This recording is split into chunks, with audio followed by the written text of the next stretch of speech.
Իմ մոտ տպավորություն կա եւ ես էլ շատ հաճախ երբ խոսում եմ երիտասարդների հետ, ովքեր գնում են դեպի Բարգավաճ Հայաստան, ավելի շատ նրանք կարծեք թե գնում են պարոն Ծառուկյանի ֆակտորը հաշվի առնելով։ Սա տպավորություն է, թե իրականում այս գործոնը կա։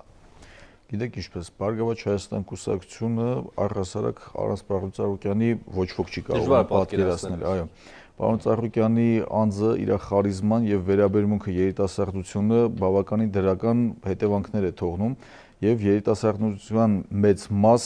իրոք ոգեշնչված Ծառուկյանի գործունեությամբ, մեր կուսակցության գաղափարախոսությամբ հենց մուտք են գործում մեր կուսակցություն եւ փորձում են իրենց գործունեությունը, քաղաքական հայացքները կիսել մեր հետ եւ գործունեություն ծավալել մեր կուսակցության շարքերում։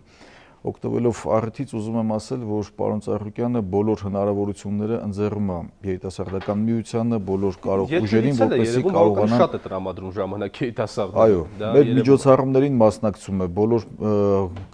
գրեթե բոլոր միջոցառումները, որ հրավիրում ենք, իր բազմազբաղ լինելը չի խանգարում, որպեսզի նա կարողանա մեր հետ շփվել, մասնակցել, պարբերաբար ընդունել, լսել հարցերը, հիմնահարցերը, խնդիրները եւ համապատասխան լուծում տալ դրանց։ Այդ ուշադրությունից կարող եմ ենթադրել, որ հաջորդ խորհրդարանում երիտասարդների թիվը Բարգավաճ Հայաստանի ցուցակում ավելի մեծ կլինի։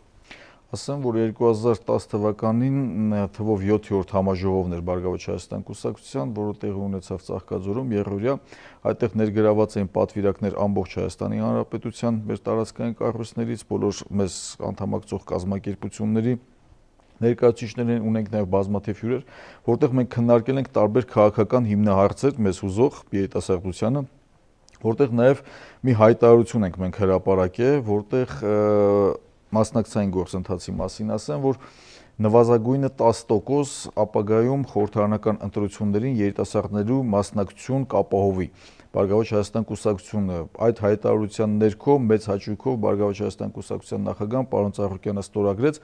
եւ շեշտեց, որ նվազագույնը 10% մեր կուսակցության շարքերում երիտասարդությունը մասնակցություն կունենա խորհրդարանական ընտրություններին։ Որպես падգամավոր պարոն Էմֆիաջյան, խորհրդարանի ներսից երբ դիտարկում եք, իրոք ժամանակը հասունացել է, որ խորհրդարանում սերնդափոխություն տեղի ունենա, որովհետև սրա մասին շատ է խոսվում։ Այո, այսօր խորհրդարանում կան падգամավորներ, ովքեր արդեն 60-ն անց են, բայց նրանց մեջ դարձյալ այդ էներգիան եւ հայրենիքին ծառայելու ցանկությունը կարծեք թե պահպանվում է։ Արդյոք ճիշտ ժամանակն է, որ մենք կտրականապես այսպես փոխենք եւ սերնդափոխություն անենք խորհրդարանում եւ հատկապես ինչու եմ այս հարցը տալիս, որովհետեւ շատ եւ շատ հեղինակություն ունեցող падգամավորներ այսօր արդեն հայտարարում են, որ իրենք հաջորդ խորհրդարանում միգուցե եւ չլինեն։ Իրոք ժամանակն է այսօր սերնդափոխության։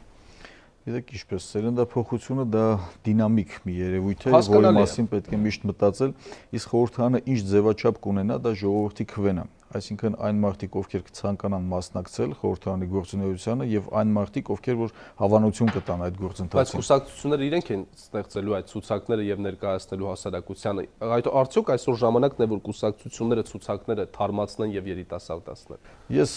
բավականին դեռևս ժամանակ կա եւ կուսակցությունները միանշանակ մտածում են այդ ուղղությամբ, որպեսզի ներկայացուցչական մասը յուրաքանչյուր կուսակցություն ձգտում է, որ ինտելեկտուալ պոտենցիալ ունենա, կազմակերպված մաս ունենա եւ որպեսզի կարողանա խորհրդարանում իր գործունեությունը, ծրագրային դրույթները լավագույնս իրականություն դարձնել։ Մի քանի տարի առաջ, երբ մենք ուսանողներ էինք, այդ ժամանակ երիտասարդությունը ավելի ակտիվ էր եւ կարծեք թե երիտասարդական շարժում կար հանրապետությունում։ Հիմա այնպիսի տպավորություն է, որ երիտասարդները ինտեգրվել են տարբեր քաղաքական ուժերի մեջ եւ երիտասարդական մի տեսակ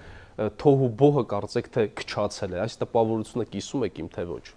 Թե դա այդպես էլ պետք է լիներ։ Ես կարծում եմ, որ այն ժամանակահատվածը, որ մեջբերում եք մեր ուսանողական խորհուրդների աշխատանքներ, ուսանողական խորհուրդների ղեկավարը չի անցել ընդամենը 4-5 տարի է։ Չէ, բավական 2004 թվին։ Ես եմ կորցրել ժամանակի։ Արդեն 7 տարի։ Այդ ժամանակահատվածում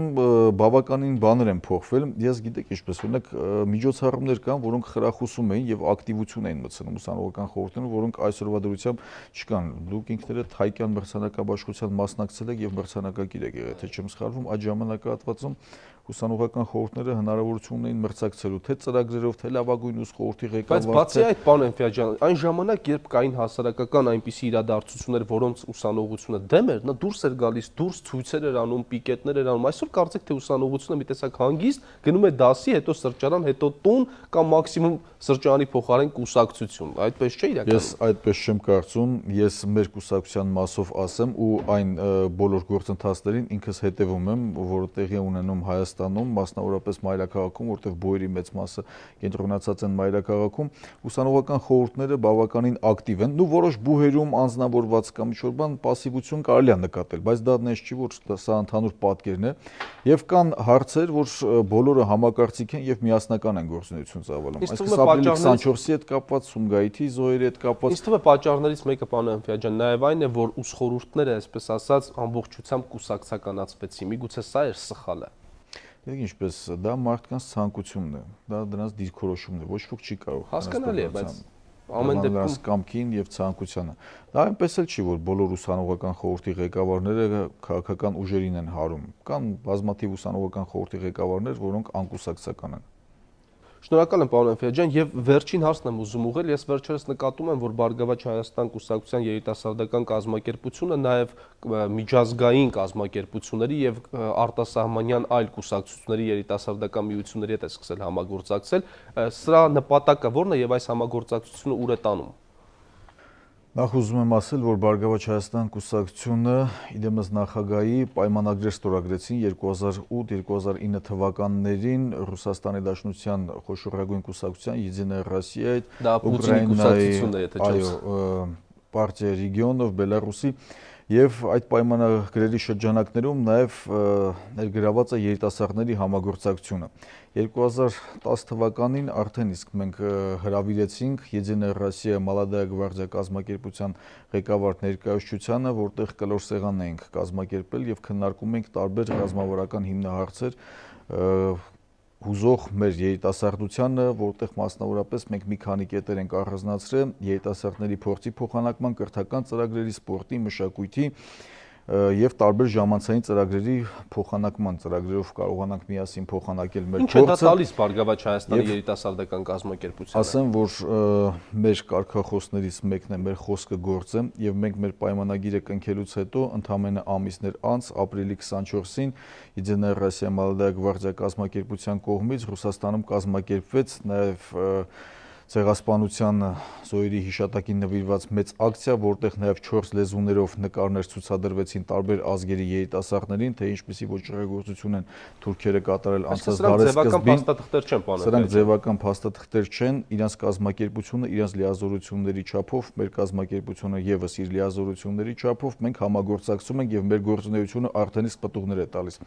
Հանդիպումների ժամանակ Молодая Гвардия ներկայացուցիչների հետ նաև հարց բարձրացրեցինք մեր կուսակցության նախագահի պարոն Ծառուկյանի մոտ, որ անմար կրակի տարածքում մեծ խնդիր կա եւ կրակը հավերժ չի վարվում։ Այս հարցը շատ մտահոգեց մեր կուսակցության Ծիծեռնակաբերդի մասն է խոսքը։ Ոչ, խոսքը գնում է հաղթանակի զբոսայգու կրակի անում է։ Եվ անմար կրակի ամբողջ պատասխանատվությունը կազմակերպչական հարցը կուսակցության նախագահան վերցրեց իր վրա եւ հիմա արդեն անմար է լինելու կրակը։ Այո, կրակը կվարվի հավերժ եւ յուրաքանչյուր քաղաքացի կարող է այցելել եւ հարգանքի տուր տալ անհետ զինվորի այդ հուշակոթողին։